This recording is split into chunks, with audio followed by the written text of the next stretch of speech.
really wonderful insight into how it was that mBraining came to be. And I want to get into the book a little bit now. I want to talk a little bit about what the chapters of the book are based on. So I've got a feeling that everybody who reads the book will get something different out of each chapter. Now, one of the things that stood out to me was that a lot of the work we do around mBraining is about kind of setting up what we're about to talk about or what we're about to teach in a coach certification, or in a free presentation that we do, or in a conversation with our friends. We talk about how mBraining is talking about a lot of things that ancient wisdom traditions have been talking about for thousands of years, right? So for more than 2,500 years we've known about yoga, and we've known about all these different technologies. Yet, as fantastic as yoga and these different wisdom traditions are, and these different teachings are, a lot of people perhaps need proof that they're going to get a benefit from doing something, rather than just believing in what their friends have to say, or listening to you, for example, talk about it, or me talk about it, and saying, okay, well, that sounds like somebody got benefit out of this. Is there a possibility that I won't get a benefit out of it? The question, I suppose, then is really, why is it important? Why do we need to prove to people that these ancient wisdom traditions work? How did it come about that you and Marvin felt like, you know, you had to back it up with neuroscience? And you even talked about, you know, the use of MRIs, you know, showing different parts of the brain doing different things during different exercises and so on. So what was it about it that we needed to prove to people that they were going to get a benefit out of it? I just don't understand the concept. That's a great question, and in a lot of ways I think it does go to the heart of the nature of belief. And it also goes to the heart of science and why I wanted to be a scientist. Without science, we'd still be thinking that the universe revolves around the planet Earth, when in fact the planet Earth revolves around the sun. Well, I thought the universe revolved around me. Yeah, no, of course it does. Don't let science take that away from the whole experience there, Bill.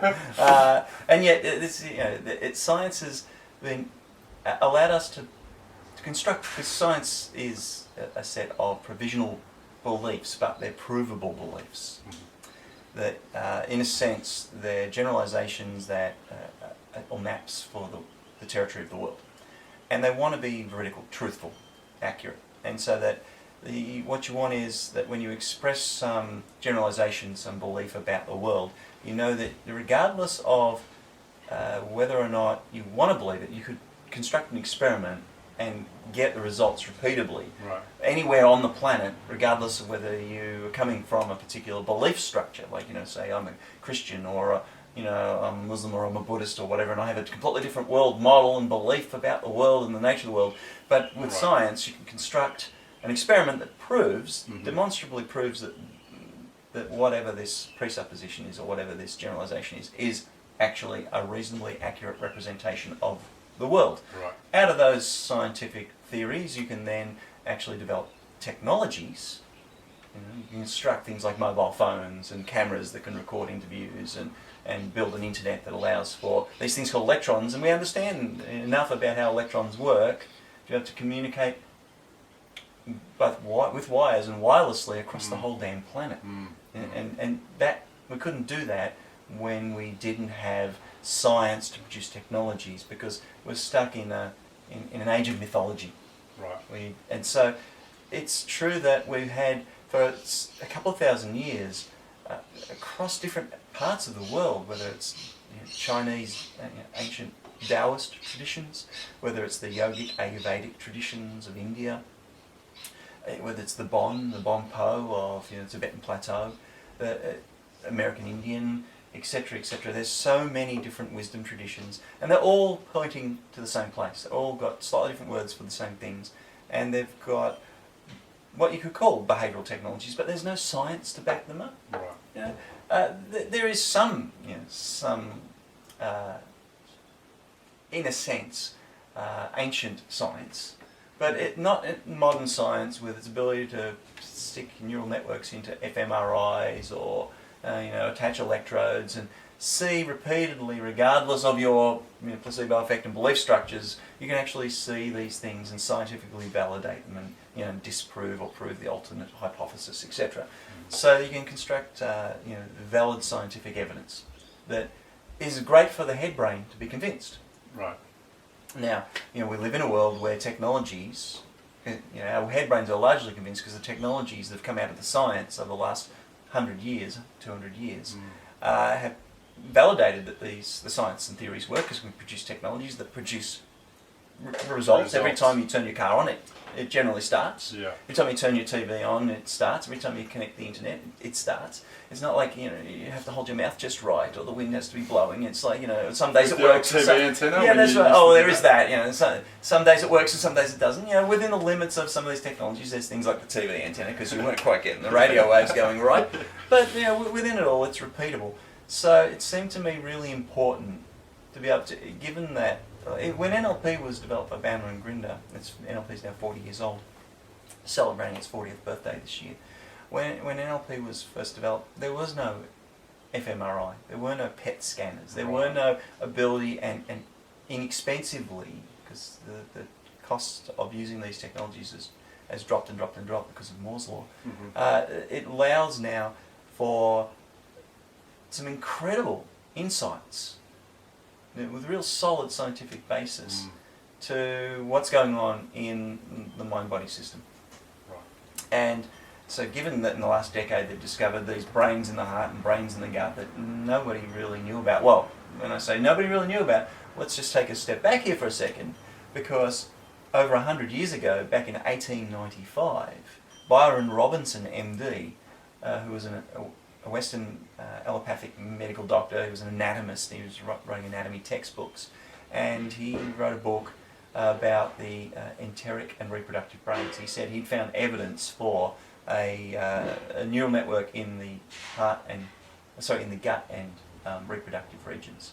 So, unfortunately, that book got lost in the annals of medical science. It just disappeared, and it only resurfaced in the last decade or so when the field of neurogastroenterology, led by Professor Gershon, was able to prove that we have a second, as his books, the second brain, a second brain in our gut. So it has all the hallmarks of a brain. So I really felt that it's so important in that conversation, and chapter 1 is the beginnings of the conversation. Chapter 1 is really the convincer frame. It's the why frame of why the hell would you look at this, what's important about it, and are these things really brains? Right. What's the science behind it? Is there science behind it? Why are we calling them brains? Or we're not calling them brains. Marv and I aren't calling them brains. Right, okay. We're just reporting what the science is saying. The scientists in the fields of neurocardiology and neurogastroenterology are saying that these things, these complex adaptive functional neural networks that have processing and memory and do adaptive intelligencing, they learn, they have all the functional components that are up in the head brain. They have microglia and the complex feed-forward feedback circuits with reentrancy, interneurons, all of the structural components and functional processes of a brain. Right. When you look at something in an organism and go, that's its brain, well, you could look at in your gut and go, that's a brain. You can look in your heart and go, that's a brain. And so the scientists are saying that. But from outside, it looks like a heart, and it looks like from a bunch the of plumbing, outside, right? at first blush, right, it looks like a pump and a bunch of stinky plumbing, right? But equally so when science, around the time when Descartes did the Cartesian split, a few hundred years ago, and allowed for there was a problem. The church wouldn't allow people to cut open cadavers because they said the body belonged to God. Right. But Descartes did the Cartesian split of psyche from soma, mind from body. Said the mind, the head is all about God, but the body is really not. Right? It's just a piece of vegetative matter. So it allowed for them to start cutting open and doing exploratory work in the body. So that's how it moved medical science forward. Because previous to that, it was illegal to cut open a human body. It's pretty hard to move medicine forward if you can't look inside the human body, right? Even once it's dead. Yes. So this allowed for people to start, opening up cadavers and looking inside. Well, when they first started looking in the head brain, they thought the ventricles and what was going on in the head brain was all about just something to cool the blood. Oh. So you could look at the mush in the head brain and go, that's just a bit of grey mushy stuff with some big, they thought the real action was happening in ventricles, in the bits inside where all the fluid is, the fluid-filled sacs that protect. So the brain was a radiator. That's what they thought. That's what they first thought. Right? The brain was some form of radiator. So you might say, or you look at now at the heart and go, it's just a pump. And you look at the gut and go, it's just some smelly plumbing. Right. We could look at the head and go, it's just a radiator. Right? Where do you put the with a bit of mushy stuff? Yeah, the coolant. Well, that's why you have to have a drink every night. That's the red wine, I'm guessing. Right. So Nice. So this is the thing, that science starts to move things forward, Right. and it takes it away from anecdotal mythology, etc. And so it starts to say, and this is where with mBit, the work that we did is a synthesis of ancient wisdom meets modern neuroscience. Mm-hmm. The neuroscience starts to validate those bits of ancient wisdom to say, those bits actually have validity. Or these bits may or may not, we haven't proven them yet, but they might just be cultural artefacts from that place and time. I mean, a lot of this stuff was developed a couple thousand years ago when they didn't know anything about the science that we know. They didn't understand the world in the way that we understand. Right, yet they They've invented a technology that's been around for 2,500 years. So they noticed behavioural components, and I guess they had a lot of time to do this, and so there was probably 2 steps forward and 1 step backwards, but they were able to validate over time what I call pragmatic psychology. It was very practical. They knew that if you breathed in certain ways, you would get certain neurophysiological effects. I mean, they didn't know about neuro, but they just knew you got certain behavioural effects. Right. Breathe in this way, or put your focus in your body this way. Make these sounds, make these movements in these patterns. You can get physiological shifts, behavioural shifts, experiences of the world that would say bring the human spirit alive, really help the person to tap into themselves. And so it was quite fascinating when I did the common factor analysis, looking at the core competencies of each of the brains, and I had this list of all of these competencies laid out. And I said, if you had to pick one, you go look at all the competencies of the heart brain, look at all the competencies of the gut brain and the head brain, and pick one that is the most optimal, the most adaptive out of all of those. If you had to pick just one, what would it be? And I looked at it and I went, well, out of all of them, the ones that were in the flow state, in that middle column of autonomic balance, autonomic coherence, and out of all of those, what was the most adaptive, that encapsulated the most, and really you'd say it's the epitome of the human spirit? Right. And for the heart, it was compassion. For the head, it was creativity, and for the gut brain, it was that gutsy courage that helps you to move through fear or overcome lethargy. And when I looked at these 3, I went, I've seen these 3 before somewhere. I've seen these 3 C's, compassion, creativity and courage, somewhere before. And then I went, oh, wait a minute, I remember where. 10 years or so before, I had been reading a book about the Tibetan Bonpo, the Bon religion of Tibet, which predates Buddhism by thousands of years. It goes back, it's actually got a validated recorded history of over 14,000 years, whereas Buddhism's about 2,500 years and less in Buddhism in Tibet, in the Tibetan Plateau.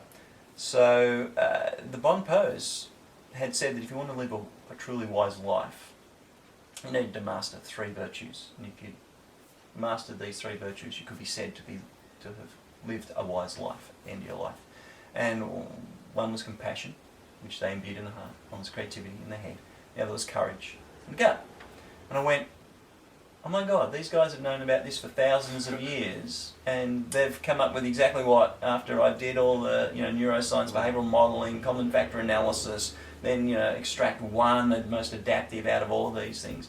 It's the same. And I actually found the piece of paper I'd written 10 years before, and I'd read that book. Because when I read the book, the one thing that stood out for me was this 3C model, this very simple model of, and so I my chicken scratchings, I wrote on a little piece of paper and stuck it in my office, and it sat amongst all these papers in a big stack that, hiding amongst there. It took me a while to find it, but when I pulled it out, it was like, oh my God, look at this. But 10 years ago I wrote this out, and it comes from thousands of years of wisdom, and wow, now when you look at and recognise that these previously I would have I would have said those, compassion in the heart. That's a metaphor. In the heart. We talk about the heart. But, if you feel compassion, Bill, if you tap into compassion, if you tap into that feeling of love and caring for other people, as if they truly are, we're all one. You want to alleviate suffering or add value. And really tap into those feelings, where do you feel it? Yeah, you got to come from the heart. You feel it here, right? Yeah. You don't feel it here. No. And here's a little exercise that I love to do in my talks and workshops. I say to people, and so for anyone watching this now, just for a moment, get in touch with something that you love, someone or something. It might be a family member, a child, a parent, someone that you truly, or something, a pet, something that you truly, truly feel deep love for, that you care so much about. And as you feel the feelings of deep, deep inner love for this person, right, point to where you're feeling that. Yeah. It's, I don't even have to point, you feel it, right? I don't even have to do anything, it just happens. Right. So now take your hand and put it where that feeling is, and for most people it's typically here. Right. And it's not over here, and it's not over here, and it's just sort of like slightly to the left, and that's where the heart is, because the heart is not way over. It's like you've got your hand somewhere in the middle, and just slightly to the right of the middle. If I'm honest, it's probably right about just there. Right about there, and you're holding your palm above that, right? Now, as you're holding, and I hope you're doing this exercise as you're holding this, feeling those deep feelings of love for this person or thing that you truly, deeply care about, move your hand up onto your shoulder, just 2-3 inches up. And does it feel right? It doesn't, does it? No, it truly doesn't feel like your hand's like, that's the wrong place. If I'm feeling my feelings here, I want to move my hand back. Now, if this thing's just a pump, why would it matter where you hold your hand? When you're thinking about family. When you're thinking about and feeling that loved one, why would you... With my hand on my heart, I say to you, honestly, it's important that the fact that the heart is a core point of those feelings. Right. Now, Professor Antonio Damasio, in his work, he's a noted neurophysiologist, he's written some amazing books, done some amazing research, and he's looked at what happens for people in making decisions when they've got certain parts of the head brain that are damaged, that have been damaged from things like stroke and disease, etc. I'm interested. So, and he's got this theory called the somatic marker theory. There's been a huge body of research over the last 10 years or so that's really strongly validated his theory and models. And what he says is that the head brain uses the soma, the body, the somatic marker. He said that the body is a re-representational area for the head brain. That the head brain, from an evolutionary perspective, offloads certain processing, emotional, etc. processing, down into the body. So that you feel things viscerally, so that you feel things at the heart level. And that when your head brain needs to check out, well, is this important to me? It goes down into the soma and checks what's going on down there. Now, Damasio in his work didn't look at, because when he started his work some 20 years ago, etc., and then he wrote the books, got out there, and other people, other scientists have been then trying to prove or disprove his work, and largely proving it and adding to it. They didn't know that there was a brain in the heart and a brain in the gut. So they just knew there was some neural, nervous system down there, the extension of the central nervous system. They thought, bits of autonomic nervous system, but they didn't really know that there's actually a brain in the heart and a brain in the gut. So it makes sense, and there's been more recent research in decision-making work that's an extension of Damasio's work. They've found that they can actually get people to make far quicker and more effective intuitive decisions, and this is actually measurable in on computer screen, playing specific computer. They give them games that are very hard to work out the rules, and you can only ever win the game if you intuit the rule, and you never consciously head brain know what the rule is. Right. And the people who are able to do it more quickly are ones who actually have what's called higher levels of interoceptive awareness. So the internal awareness, to the point where if you ask them to guess what their heartbeat is, they're more accurate, be able to guess their heartbeat than people who don't have high interoceptive awareness. Wow. So that's correlational. People with high interoceptive awareness, they're more aware of their heartbeat, their heart messages, therefore their internal signalling from the soma, actually quicker at solving these computer games, at winning the game and solving these intuitive puzzles. So that's great, it's correlational. But then they went, well, let's see what happens if we take people and teach them to tap into what's going on. You have to feel their heartbeat and go, oh yeah, I'm running 70 beats per minute, oh I'm running 80 beats per minute, right? And be accurate about it. When they taught those people their ability then to solve these computer puzzles, speed out, Wow. increased. So the more you are able to open up the neural circuitry of the head brain communicating down into this re-representational areas of the heart and gut brain, the more you can tap into this area, the quicker you can make intuitive problem solving, intuitive decision making. Now, it kind of tells you something. It's scientific validation that from here down is not just a pump and some plumbing. You know, it's the same thing as when I say move your hand here and it doesn't feel right, you want to move your hand back here. Because there's a reason. The reason we say, oh, you know, you're overthinking it, trust your heart. When we say trust your heart, it's not a metaphor. It's not the heart as a metaphorical expression of emotions. It's the heart is actually the re-representational area for certain forms of processing, certain intelligencing, certain intuitive abilities around the prime functions of the heart. The gut, equally. You know, there's another piece of really fascinating research. So in mBit we found that for the gut brain, and this is all, you know, kind of like validating chapter 1, which is the what frame. Well, are these brains and why? You know, so the conversation. Why do we need to convince people? So here's the convincers.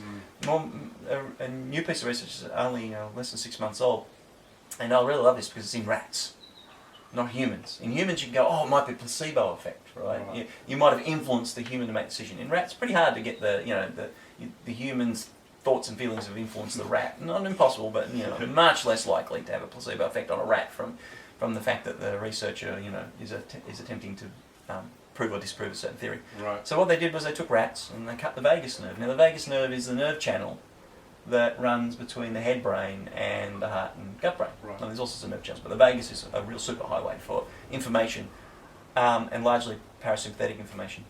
And so what they found was if they cut the signals, not that go from the head brain down to the gut brain, but they cut the nerves for the gut brain heading back to the head brain. Right? These rats lost the ability to be conditioned to fear responses. So they became literally braver rats. Fearless rats. When they put them in an environment with electric shocks or things that would normally be fearful for a rat, they didn't show fearful behaviours. They were largely oblivious to it. If you precondition them to certain fear behaviours, it was much harder to uncondition them around these things. Because obviously their gut brain, their enteric nervous system, it was being used in that fear, courage behaviour. Right. Fear is imbued in the gut. Courage is imbued. That's why we say it's gutsy courage. We see someone do some incredible act of bravery and go, oh my God, that was so gutsy. Right. That person has such incredible guts. Well, why do we say they've got guts? Not because they fart a lot, right? And not because they're good at digesting fibre. It's not just a piece of plumbing, because in fact, fear is felt in the gut. As soon as you have a fearful situation, especially fear that's a real core identity, something about you, and that might represent threat to you and who you are, then you feel it in the gut. And it's felt in the front of the gut. Is that similar to, so when I first started speaking publicly? Butterflies. Yeah. Yeah. Is that the same kind of thing? Yeah, because you're about to get up in front of a heap of people who might socially judge you, and your mind-body system's going, this could be, a bit scary. This could be a bit of a problem. I might, not speak really well, and people might not be listening to my message. They might judge me, and so that sense of core identity are under threat. Right. And it's largely your head, ego, monkey brain starts telling yourself a narrative, a story about, what happens if I stuff up, or what, and you start picturing all the things that could go wrong instead of picturing all the things that could go right in the talk, right? Yeah. And as soon as that happens, the gut goes, oh, well, warning, Will Robinson, warning, right? And you feel it as that butterflies in the front of the gut. Right. And so people would say, well, you've got to get a bit of backbone, right? You got to... Yes. Yeah. And so it's interesting, this expression, you've got to get a bit of backbone, put a bit of spine into this situation, right? Yeah. And so it turns out that from the behavioural modelling work I did with people who have been incredibly courageous, gone into very dangerous, Navy SEALs and things like that, looking at people who've done some incredibly brave things to save other people's lives. Fear is felt in the front of the gut, right. And the people who have pushed through that fear, you hear that expression, I had to push through the fear. Yep. They literally said the feeling came down their spine and then pushed from the back through to the front. There's a feeling that came from the back through the front and pushed through the fear and allowed them to take action, even in the face of that fear. But they had to do it because the value of what they were doing was so important. They wouldn't be them Right. if they didn't live to this value. Right. So this notion of courage being encoeur, the etymology of the word courage is encoeur, French encoeur, going back to Latin. It means of the heart. And we talk about, in English, we have the expression brave heart. Well, we know that courage and bravery has a heart aspect to it. So what happens is it's about the values in the heart. They're so important that they allow you to send a signal down the spine into the back of the gut to allow that sense of gutsy push through the fear that's held in the front of the gut. Right. And I found that really fascinating when I was doing behavioural modelling work. And that's an example of when I kept going from behavioural modelling back to the neuroscience, or physiological science and medical science, and then using that to inform more behavioural modelling. So I was going, well, that's really interesting. I'm seeing and experiencing from this behavioural modelling that the fear is felt in the front of the gut. It's definitely a gut-based thing. The courage is pushing through from the back. There's a heart-based part to this. Is there any neurophysiology that might back up? There's something going on between the back of the gut and the front of the gut. So I turned to embryology, which is one of the areas I was looking at in the development in the womb of the neural networks. So it turns out, like, for example, the gut brain develops first, and the fetus, the gut brain, as you know from your work as an embryo trainer, the gut brain develops first in the embryo. The gut brain developed first in evolutionary terms. So what's happening in the embryo is just recapitulating our evolutionary history. So the gut brain develops first, but it turns out as the gut brain develops, from the neural plate that wraps around and forms a neural tube, and a crest forms, neural crest, and this crest grows out and innervates the whole of our torso. Our lungs, our pancreas, our liver, etc. Kidneys, it's all the enteric nervous system, the gut brain innervates all of this, and the gut brain is taking signals from all of this. Well, it turns out that there are two major lobes that develop, the foregut brain and the hindgut brain. Wow. So it turns out that there is a physiological basis, that maybe there's a reason why in this as Antonio Damasio says, Professor Damasio says, in the re-representation, the head brain is sending signals down to go, so this thing called fear and courage, what's going on down here from evolution, and from an evolutionary perspective, gut brain came first. It was all about detecting threat in the environment and getting the motility to move towards opportunity or move away from danger. So our gut brain's still doing this function for us. And so we represent in the frontal part of the gut brain, the foregut brain, we represent fear. And the somatic mark, we mark out somatically the visceral experience of fear, and then we take the signals and mark out the courage to push through fear. And unless you tap into that courage to push through the fear, you won't take action. You won't live up to who you truly are and want to be in your way of being and doing the world. Right. You stay stuck in stuck states, Right. and then you'll rationalise and recapitulate that rationalisation in your life. So if you truly want to come alive, you truly want to live up to who you are. So this is coming now back to answer the beginning of this question, which is, so why is this important? Yes. Why it's important is in the modelling work and what the wisdom tradition has been saying for 2,500 years, and neuroscience is just now starting to validate with things like research on mindfulness, etc. That for a person to truly come alive, they need all of them. They need all aspects of themselves to be tapped in, to be aligned, to be working together. Right. And when one of these neural intelligences is not working in its highest expression, is not working together, when your heart's saying one thing but your gut's going no, no, no, no, no.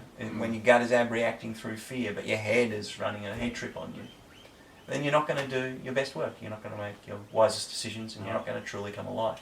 You're not going to step up to the plate and make the changes that you need to really live generatively.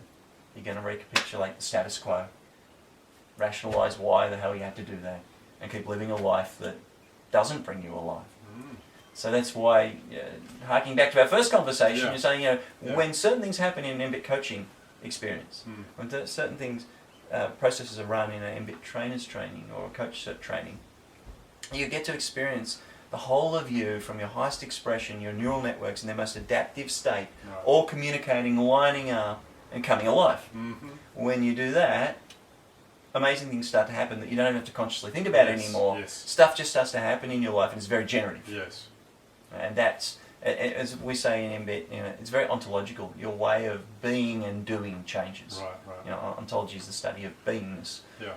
It's a field of philosophy, but it's a really important field about who you are. How do you, we're not human beings, we're human becomings. How do you author a world and a way of living that is worth living? And that's why it's important to know about your head, heart and gut brains. The wisdom traditions call them souls. They said we have 3 souls. So in that sense, where their souls, I think soul is, you know, a pre-science word for neural intelligence. But unless all of your intelligence is turning up every day from the minute you wake up to the minute you go to sleep, and all living in its most adaptive way, not living from the accelerators flat to the boards of stress, or the, you know, the brakes flat to the boards, and, you know, from attempting to come back to homeostasis, and you end up in this autonomic dance of overstressed and overdepressed. And that's the way, you know, one of the challenges of the 21st century life now, our lives are so busy, we have so much going on, there's so much happening that we didn't really evolve, you know, out in the jungles and the savannas to cope with. We live in an information jungle now that is full of ongoing demands, and it kicks people out of balance. Our Western world has lost the intelligence of the heart and gut. We denigrate from the neck down, and yet so much of our deep intuitions are down here. This isn't just a pump, this isn't just plumbing. It's important neural intelligences, or call them souls, call them what you will. But when you're sitting there, there's not just one person sitting there, there's literally 3 separate little people sitting there. And unless they're all pulling together, then you ain't got a team that's aligned. Well, you know what happens when your team's not aligned, Bill? You don't score any goals. You don't score any goals. That's it. Spot on. So on that note, so that kind of really explains the state that I was in before I walked into the mBraining coach certification way back in 2012, in November 2012, the second one I think that you guys had put together. Ever done, yeah, first one in Australia. So before that, if you had asked me what kind of a person I was, and if I had the terminology to use, I would have said I was a head case, right? And I would have said that because I was in my head. So everything that occurred, all the decisions that I made, were made from a head space. And it got to the point where I was making so many, perhaps wise, perhaps unwise, perhaps uninformed or well-informed decisions. I got to the point where there was so much going on in there, something had to give, right? And so to speak. Yeah, something had to give, so to speak. And you know what it was. So what it was that I had a experience with a brain hemorrhage. So one of the blood vessels burst, and as a result of that burst, the blood that went into the brain and stayed there, which actually ended up staying there for around about 3 years in totality, from the beginning to the end, caused my head, from what I sort of felt that particular day when I worked, caused my head to switch off.